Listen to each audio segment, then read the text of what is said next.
Kemudian yang kedua adalah jihadul hujum, jihad menyerang. Jihad menyerang. Jihad menyerang itu tidak disyariatkan kecuali dengan 3 syarat. Dipahami ya baik-baik ya. Ini termasuk landasan pokok. Jihad menyerang itu tidak disyaratkan kecuali dengan 3 syarat. Dari mana pengambilan 3 syarat ini? Ini pengambilannya dari dalil-dalil secara umum dalam syariat. Sebagian masyayikh menulis satu risalah dan direkomendasi oleh banyak para ulama. Di antara merekomendasinya Syekh Rabi' juga membaca risalah ini. Dan di situ disebut bahawa jihad itu yang bermakna jihad hujum tidak disyariatkan kecuali dengan 3 syarat. Syarat yang pertama harus ada imarah, harus ada kepemimpinan, harus punya pimpinan kaum muslimin, sudah punya pimpinan. Syarat yang kedua punya wilayah, kaum muslimin sudah punya wilayah kekuasaan. Ya. Syarat yang ketiga punya rayah, punya bendera. Apa maksudnya punya bendera? Ya. Maksudnya punya kekuatan. Punya kekuatan. Ini 3 syarat. Perhatikan ini 3 syarat ini. Nabi ketika berada di Mekah, beliau tidak punya 3 syarat ini. Belum ada wilayahnya beliau. Beliau pimpinan kaum muslimin, tapi belum ada wilayahnya.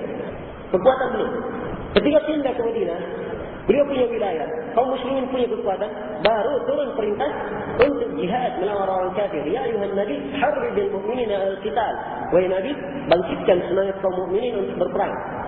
Baru turun setelah beliau mempunyai 3 perkara ini. Karena itu kata para ulama, jihad menyerang orang kafir tidak disyariatkan kecuali dengan 3 perkara.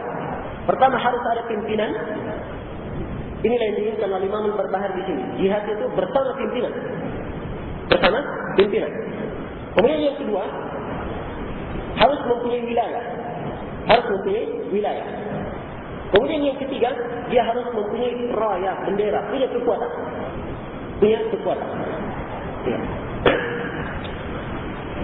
Baik, ini garis-garis dasar, prinsip-prinsip pokok di dalam masalah jihad.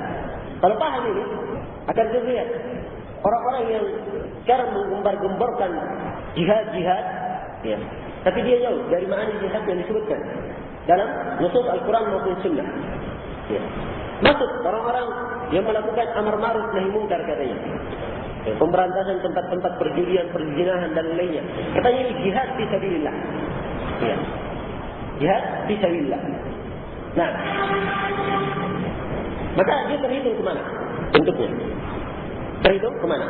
Kalau masuk ke dalam bentuk amar ma'ruf nahi munkar dan bentuk merubah secara umum, ini kembalinya kepada pemerintah, sebagaimana kita akan terangkan nanti. Iya. Kemudian akan nampak juga kelakuan orang-orang yang melakukan peledakan bom di mana-mana. Iya. Nah, juga yang meledakkan bom misalnya di di peristiwa 11 September itu. Iya. Kalau masalah orang kafirnya semua dari kita kaum muslimin benci sama orang kafir, ya kan? Cuma kita harus tahu kafir mana yang boleh diperangi. Umat Islam itu dididik untuk berbuat dengan adil, ya bukan mengikuti hawa nafsu atau mengikuti semangat saja. Karena itu para ulama ketika terjadi kejadian 11 September itu tidak ada yang membenarkannya. Semuanya memberi fatwa keras mengutuk perbuatan tersebut, sebab melanggar berkhianat. Ya. Kemudian melanggar janji. Dia kan masuk ke negara orang, janji, ada perjanjian. Kan begitu. Harus dia tak melanggar hal tersebut. Nah, ada perjanjian untuk mendapatkan keamanan. Maka tak boleh dia melanggarnya. Kaum muslimin ala syurutihim. Ya. Dan banyak lagi dari fatwa para ulama. Ya, dari Mufti Saudi Arabia, dari Syekh Khalil Al-Fauzannya, dari Syekh Rabi'nya, dan lainnya semuanya menyalahkan. Nah, sampai Salman Al-Auda saja. Salman Al-Auda, tak tahu mungkin apa, ya dia juga ikut menyalahkan. Ya, juga ikut menyalahkan. Tak tahu kenapa lain, saat ini sekarang dia bisa lain. Ya berbeda. Ya, apakah karena arus para ulama terlalu keras mengingkari sehingga dia tidak bisa menentang, akhirnya ikut juga. Wallahualam. Ya. Dan yang paling anehnya, Ja'far Umar Thalib mendukungnya. Ajib. Ya. Aneh bin ajaib. Membenarkan hal tersebut dan memuji orang-orang yang melakukannya sebagai pemberani dan pahlawan. Na'udzubillahi minadh-dhalal. Nah, ini masalah pokok. Sekarang kalau hitung jihad, masuk ke dalam jihad apa? Jihad membela diri, bukan dia membela diri, bukan dia diserang, dia duluan menyerang. Kalau dia duluan menyerang, pertanyaan, jihad menyerang harus ada 3 syarat. Mana pimpinanmu? Tidak ada pimpinanmu. Mana wilayahmu? Tidak ada wilayahnya. Mana kekuatanmu? Ya. Bukannya manfaat yang dia dapat justru kaum muslimin di berbagai negara tertindas gara-gara itu. Pahami? Ini kan boleh melakukan peledakan bom di Indonesia ini. Kita tanya, mereka mengatakan jihad fisabilillah. Ya. Sekarang dari sisi mana terhitung jihad? Jihad mudafa'ah? Ini menyerang orang kafir ya? Jihad mudafa'ah? Kalau mudafa'ah, bukan kamu yang diserang, kamu yang tidak menyerang. Berarti bukan jihad mudafa'ah. Jihad hujum, sekarang siapa memerintah kamu? Siapa pimpinanmu? Mana wilayah negaramu? Mana kekuatanmu? Tidak ada. Kalau begitu ini bukan jihad yang disyariatkan. Ini kaidah umum. Kalau seorang sudah tahu ini, dia akan bisa menilai banyak perkara. Ya. 1001 macam masalah diajukan kepadanya, dia paham kaidah ahli sunnah dalam masalah ini, insyaAllah ta'ala akan jelas masalah tersebut. Dan yang paling aneh, yang saya tidak habis pikir waktu itu, ketika saya menjelaskan bahawa jihad melawan orang kafir itu terbagi 2, ada jihad hujum dan jihad mudafa'ah, ini dianggap syubhatnya Dzulqarnain. Ya. Hitam di atas putih saya dapatkan selebaran. Rapat Dewan Pembina. Nah, disebut syubhat-syubhatnya Dzulqarnain, diantaranya membagi jihad terbagi 2, jihad hujum dan jihad mudafa'ah. Subhanallah, masuk dalam jihad dan pembagian jihad sendiri tidak tahu. Bagaimana jadinya? Padahal pembagian yang masyhur. Kita dengar dari lisannya Syekh bin Baz, dari Syekh Ibn Utsaimin, di kaset. Kemudian Syekh Muqbil. Tertera di dalam buku-buku para ulama. Cuma masalahnya, prinsip memang harus dijaga. Al-ilmu qabla al-qawli wal-amal. Seorang itu harus berilmu sebelum berucap dan beramal. Sebelum berucap dan beramal. Ya, karena itu sekali lagi, menekankan diri untuk memahami prinsip ahli sunnah itu penting. Ya, usul ahli sunnah itu kalau dipegang dan seorang ada di atasnya, insyaAllah ta'ala selamat. Ya, dalam keadaan bagaimanapun atau fitnah apapun, insyaAllah ta'ala Allah subhanahu wa ta'ala mengokafkannya. Nah, Wallahul musta'an. Baik, sekiranya terakhir ya tentang masalah ini. Kata beliau, wal hajj wal ghazw ma fi ma'na madhi. Haji dan berperang, berjihad bersama imam, madhi, berjalan bersama imam. Wa salatul jum'ah khalfahum jaizah. Dan salat Jumat di belakang mereka adalah boleh. Iya. Para imam, kalau mereka yang mengadakan salat Jumat, ya, pemimpin imamnya adalah imam kaum muslimin salat Jumat, maka kita salat di belakangnya. Salat di belakangnya. Apakah imamnya fard maupun fajir, salat di belakangnya. Itu maksudnya. Iya. Dan ini masail-masail ini, pokok-pokok ini ahli sunnah berselisih dengan ahli bidah di dalamnya. Orang-orang Rafidhah, mereka tidak mau haji dan tidak mau jihad. Ya. Secara mutlak tidak mau dipimpin oleh pimpinan sampai keluar pimpinannya Al-Ma'sum, imam ke-12-nya, yaitu Muhammad bin Abdullah Al-Askari, yang merupakan imam ke-12-nya. Ya. Karena itu dari jihad. Mereka tidak mau melakukan jihad karena itu katanya. Imamnya belum keluar. Imamnya belum keluar. Dan orang-orang Khawarij sebaliknya, mereka mengharuskan harus ada pimpinan yang saleh, baik. Tanpa ada pimpinan bejat, harus diganti. Ya. Ini orang-orang Khawarij. Tapi ahli sunnah wal jamaah, bagaimana sifatnya mereka wasatiyah, berada di tengah-tengah antara dua kutub ekstrim dan menyepelekan. Ahli sunnah mengatakan, kapan dia adalah pimpinan kaum muslimin, seorang muslim, maka haji, jihad, salat Jumat berjalan bersamanya. Apakah dia adalah orang yang saleh maupun orang yang fajir, panjang dia muslim, tetap berjalan. Ya. Tetap hal tersebut berjalan bersama imam tersebut. Nah, iya.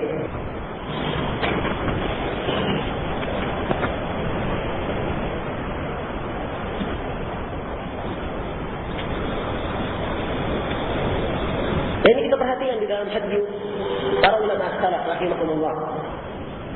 Di zaman Hajjaj bin Yusuf, Ya. Dan mungkin banyak di antara hadirin yang sudah mengerti siapa Hajjaj bin Yusuf.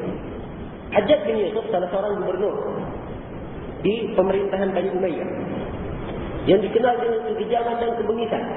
Mungkin sebejat-bejat penguasa di zaman ini tidak ada seperti Hajjaj bin Yusuf membunuh para ulama. Orang biasa dibunuh, ulamanya. Ya, ratusan para ulama dibunuh. Sampai sebagian para ulama mengarang kitab khusus judulnya kitab Al-Mutawarid. Kitab nama-nama ulama yang bersembunyi di zamannya Hajjaj bin Yusuf. Itu ya dicari memang. Termasuk Al-Hasan Al-Basri juga bersembunyi dari Hajjaj bin Yusuf itu. Ya. Pada saat musim haji, ternyata yang diangkat sebagai pimpinan haji adalah Hajjaj bin Yusuf.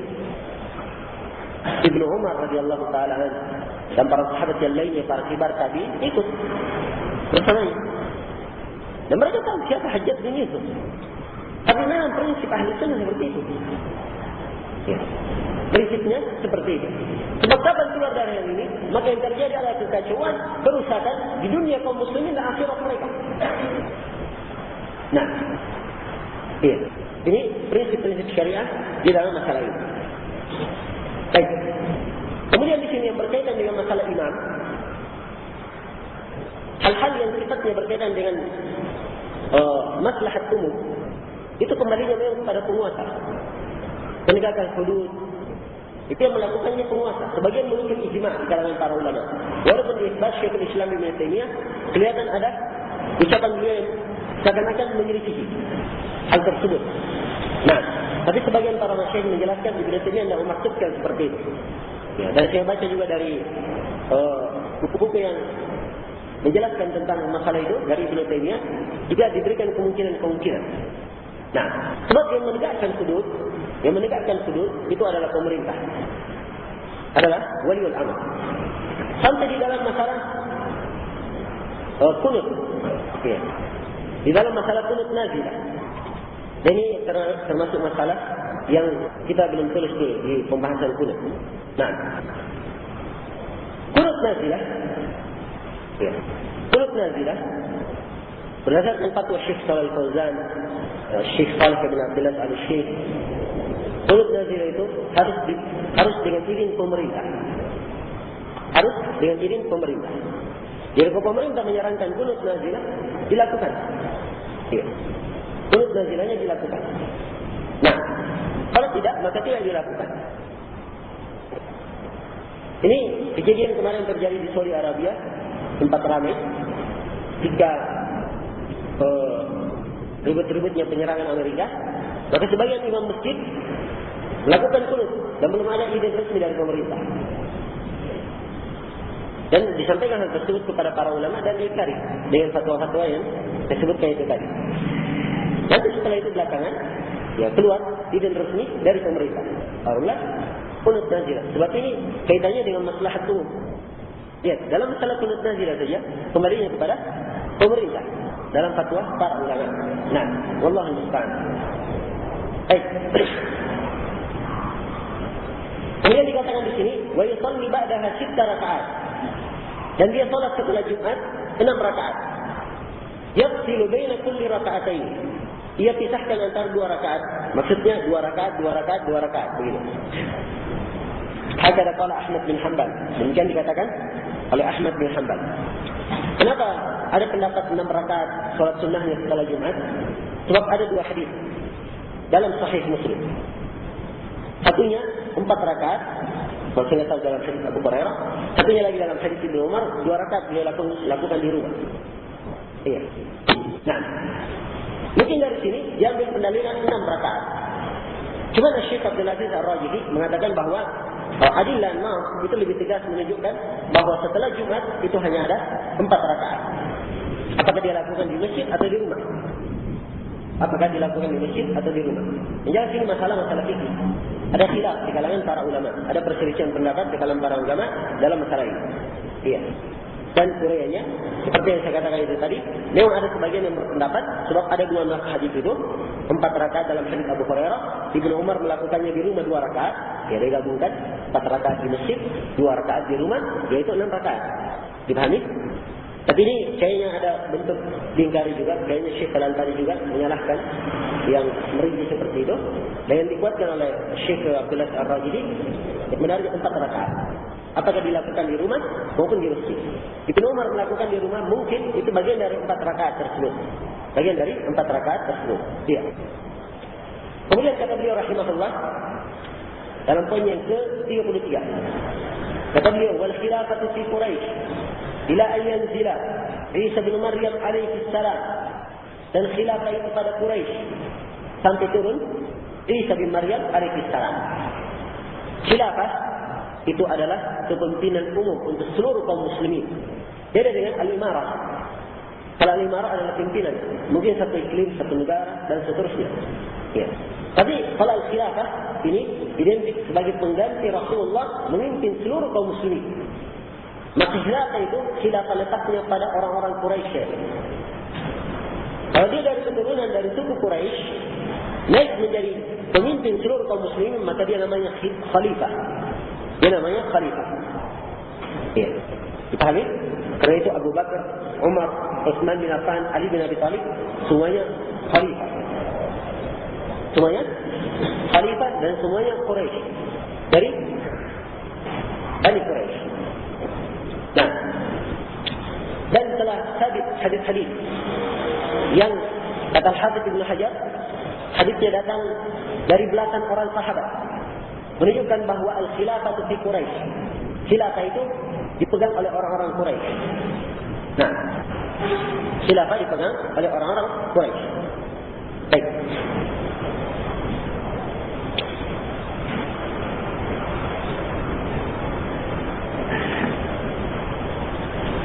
Ya. Kata beliau al-khilafah fi Quraisy, dan khilafah itu pada Quraisy sampai turun Isa bin Maryam alaihi salam. Kenapa dikatakan sampai turun Isa bin Maryam? Yaitu sampai keluarnya Imam Mahdi. Sampai keluarnya Imam Mahdi itu akhir khilafah juga. Itu akhir khilafah. Nah, setelah itu tidak ada lagi. Dipahami? Iya. Dan turunnya Isa bin Maryam ini salah satu dari tanda hari kiamat yang besar. Yang pertama dari tanda hari kiamat keluarnya Imam Mahdi. Pertama, setelah itu keluarnya Dajjal. Setelah keluarnya Dajjal, maka turunnya Isa bin Maryam. Iya. Setelah turunnya Isa bin Maryam, keluarnya Ya'juj dan Ma'juj. Ya, ini 4 tanda berjalan secara berturut-turut berjalan. Kemudian setelah itu datang Dukhan, asap yang akan memenuhi langit dan bumi. Nah, yang membuat rusak demam orang-orang yang beriman, ada orang-orang kafir tersiksa dengannya. Iya. Kemudian disebut kejadian di akhir zaman, hilangnya Al-Quran dari tidak ada orang yang menghafalnya. Iya. Kemudian dari dari mushaf-mushaf. Nah, kemudian tanda hari kiamat setelahnya terbitnya matahari dari arah barat, kemudian keluarnya binatang dari keluarga binatang. Disebut binatang itu keluar dari Masjidil Nabawi keluarnya. Binatang keluar dan berbicara kepada manusia. Ya. Dan terakhirnya, tanda yang ke-10 adalah keluarnya api yang sangat besar sekali dari kota Aden, ya, dari kota Aden, dan menggiring manusia kepada mahsyar. Mengirim manusia kepada mahsyar. Nah, ini kota Aden, salah satu kota di Yaman. Kalau dilihat dari sisi geografi, itu kota ini bisa berapi di bawahnya, itu mungkin tidak ada kemungkinan. Kalau dilihat dari geografinya. Tetapi menurut pemeriksaan sekarang lagi ada sesuatu yang bergejolak sangat dahsyat di bawahnya. Nah, nasallallahu alaihi wasallam. Baik, kita lihat di sini dikatakan dalam poin yang ke-34. Kata Imam Al-Barbahari rahimahullah, "Wa man kharaja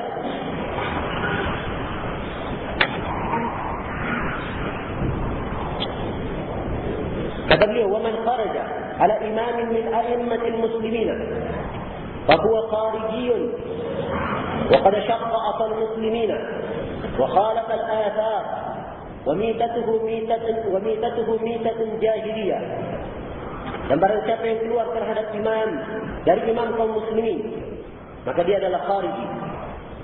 Dia adalah orang khawarij.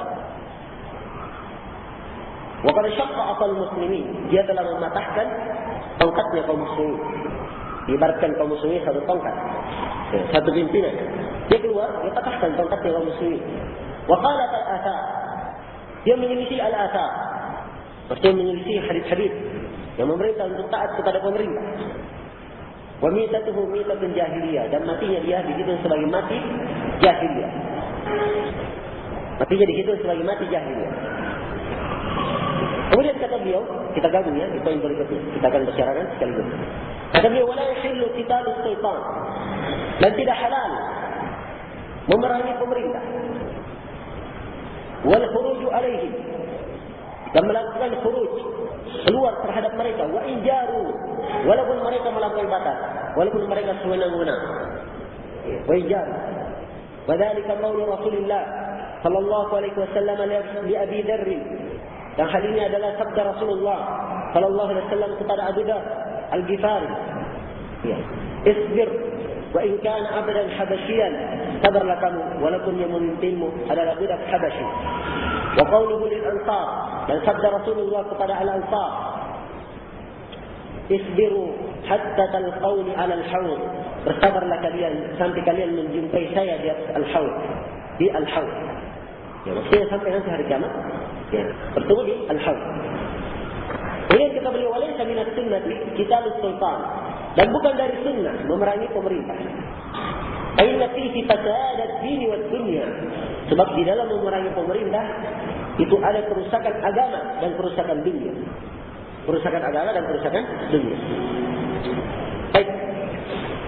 Dalam dua poin ini, Imam Al-Barbahari rahimahullah ta'ala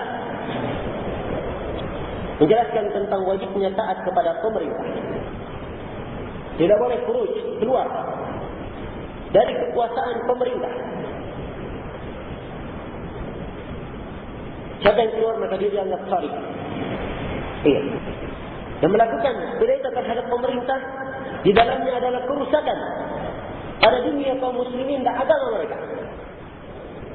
Karena itu, sebagian para ulama as-salaf berkata, 60 tahun dengan imam yang zalim itu lebih baik daripada satu malam tanpa imam. Iya. 60 tahun dengan imam yang zalim lebih baik daripada 60 lebih baik daripada satu malam tanpa imam. Satu malam tidak ada pimpinannya, tidak ada yang mengatur manusia, maka terjadilah berbagai macam kerusuhan, perampokan, perzinahan, kemudian melanggar hak kaum muslimin, melanggar hak manusia lain. Tapi pemerintah, walaupun pemerintahnya zalim, tetapi tetap peraturan ada. Iya. Hal-hal yang mengatur maslahat umum ada. Paham ini? Ya. Nah, itu harus diketahui bahwa sabda Rasulullah sallallahu alaihi wasallam ini betul-betul di atas hikmah dan rahmat bagi kaum muslimin supaya kita taat kepada pemerintah. Dan telah terbukti dalam sejarah, semua orang yang melakukan kudeta terhadap pemerintah tidak ada yang kembali kecuali dengan kesengsaraan, kerugian, pertumpahan darah di tengah kaum muslimin. Bukan sejarah dari awal sampai sekarang tidak pernah ketemu orang yang melakukan kudeta terhadap pemerintah muslim mendapatkan kebaikan di belakangnya. Di negeri Andalus kisah lebih menakjubkan lagi. Ya. Ulama banyak. Mereka melihat kemungkaran pemerintah, sebagai ulama ini, ya, bikin perkara-perkara yang menjurus ingin berlepas diri dari kekuasaan pemerintah tersebut di zaman itu. Betapa yang terjadi? Orang-orang yang di negeri tersebut semuanya dibunuh. Ya. Ulamanya dulu, mulai dari ulamanya semuanya dibunuh. Ya. Dan hampir saja seluruh penduduk negeri itu mati, dibunuh. Hukumnya sudah seperti dari pemerintah. Mereka ingin melepaskan diri sampai mereka memberikan sumpah yang memberikan janji tidak akan berlepas diri. Ya, semuanya kembali seperti itu. Nah, karena itu hendaknya seorang tahu bahwa prinsip agama, kalau kita berpegang dengan sabda Rasulullah, kebaikan insyaAllah ta'ala di belakangnya. InsyaAllah ta'ala kebaikan di belakangnya. Walaupun hal tersebut sudah kita rasakan, ya, langsung kita rasakan atau kita akan rasakan insyaallah taala pada waktu yang mendatang. Nah, demikian harusnya setiap muslim. Maka di sini dikatakan, "Wa man kharaja ala imamin min a'immatil muslimin." Siapa yang keluar dari imam dan imam kaum muslimin, fahuwa khariji, maka dia adalah khariji. Khariji ini disebut kepada khawarij. Dikatakan oleh Rasulullah sallallahu alaihi wasallam, "Yamruquna min ad-din kama yamruqu as-sahmu min ar-ramiyah." Mereka keluar dari agama seperti keluarnya anak panah dari busur. Iya. Seperti itu. Orang-orang khawarij disifatkan. Maka dia adalah kharij. Ada syaqqa asal muslimin. Telah mematahkan tongkat kaum muslimin. Wa qalat al-athar. Dia memiliki athar dari Rasulullah sallallahu alaihi wasallam. Wa mitatuhu mitatun jahiliyah. Dan matinya adalah mati jahiliyah. Terhitung sebagai mati jahiliyah. Iya. Adillah tentang wajibnya taat kepada pemerintah itu sangat banyak sekali. Sebagaimana yang telah kita sebutkan. Nah, dari ayat Al-Quran maupun hadis Rasulullah sallallahu alaihi wasallam. Di antara hadis yang saya belum sebutkan tadi, Nabi sallallahu alaihi wasallam bersabda,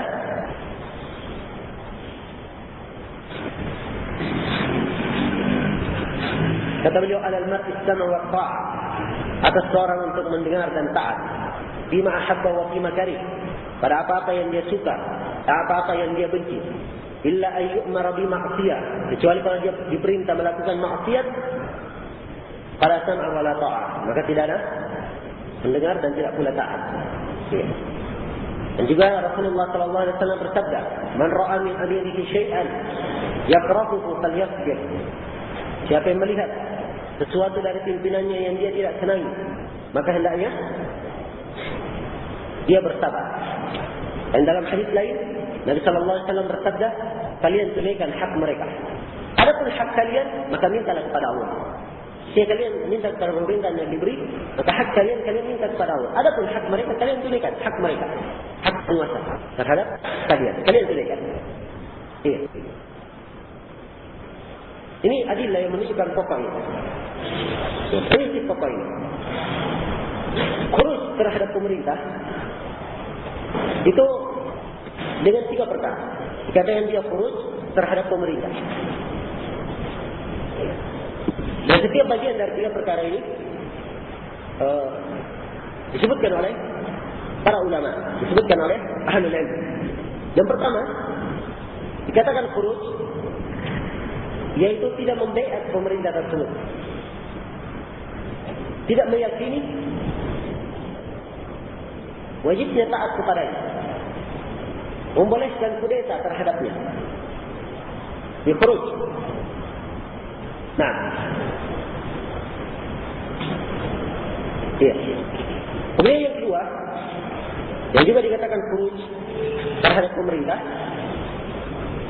dan ini yang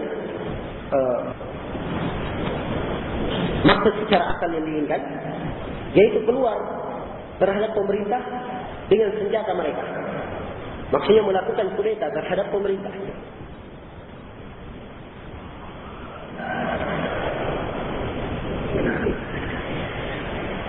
Maka ini 2 jenis khuruj.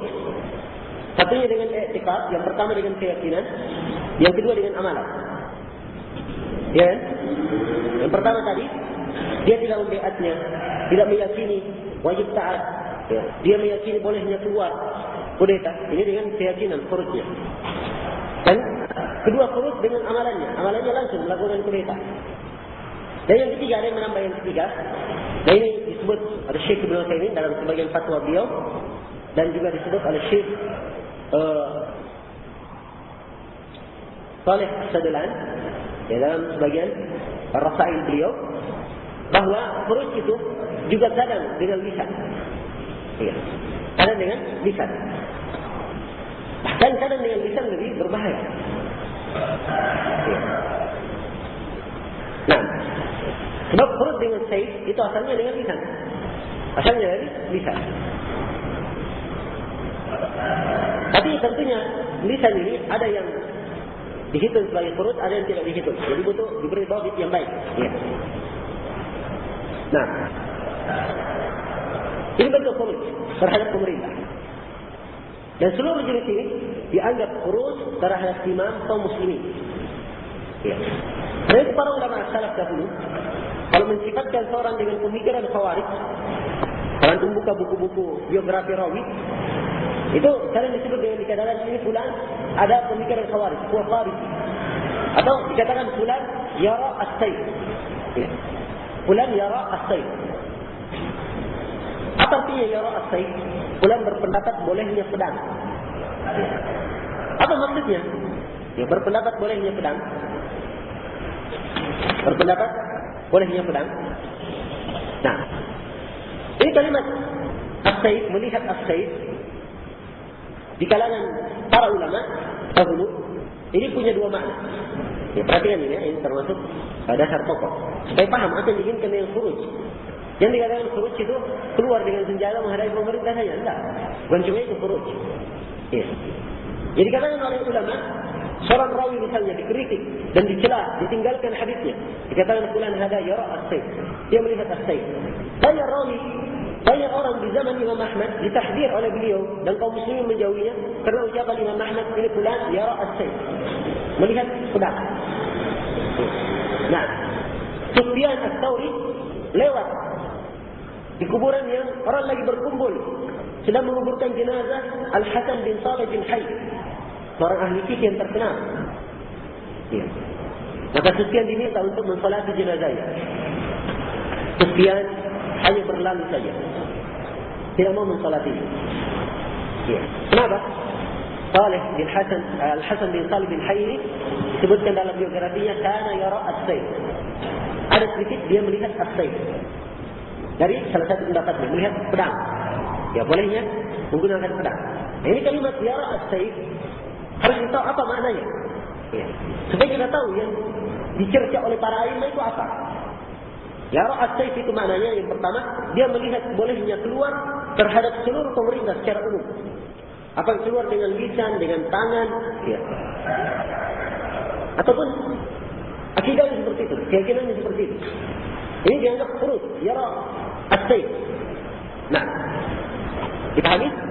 Dan yara as-sayf jenis yang kedua, ini penting dilihat, yaitu dia melihat bolehnya membunuh orang tertentu apabila sabit menurutnya, telah tetap menurutnya orang ini kafir atau murtad. Jadi dia mengatakan boleh saya bunuh dan tidak dia serahkan perkaranya kepada pemerintah. Harusnya kalau ada murtad, ada orang kafir, orang murtad kan dikatakan man baddala dinahu faqtuluh. Siapa yang mengganti agamanya bunuhlah orang tersebut. Ya kan? Nah, maka kata para a'immah, kata para ulama, orang yang seperti ini juga ada orang murtad misalnya orang kafir, dia memandang boleh dibunuh tidak dengan izin pemerintah, walaupun tidak diserahkan kepada pemerintah, ini juga dianggap melihat as-sayf. Dianggap juga melihat bolehnya pedang. Pahami? Ini masuk semua dalam kategori bid'ah. Ya. Perhatikan kalimat Abu Kilabah Abdullah bin Zaid al-Jarmi rahimahullah. Beliau berkata, "Ma min qaumin ibtada'u bid'atan illa wa yaraw as-sayf." Tidak ada satu kaum pun yang melakukan bid'ah kecuali nanti ujung-ujungnya pasti dia melihat bolehnya ada as-sayf, bolehnya kudeta.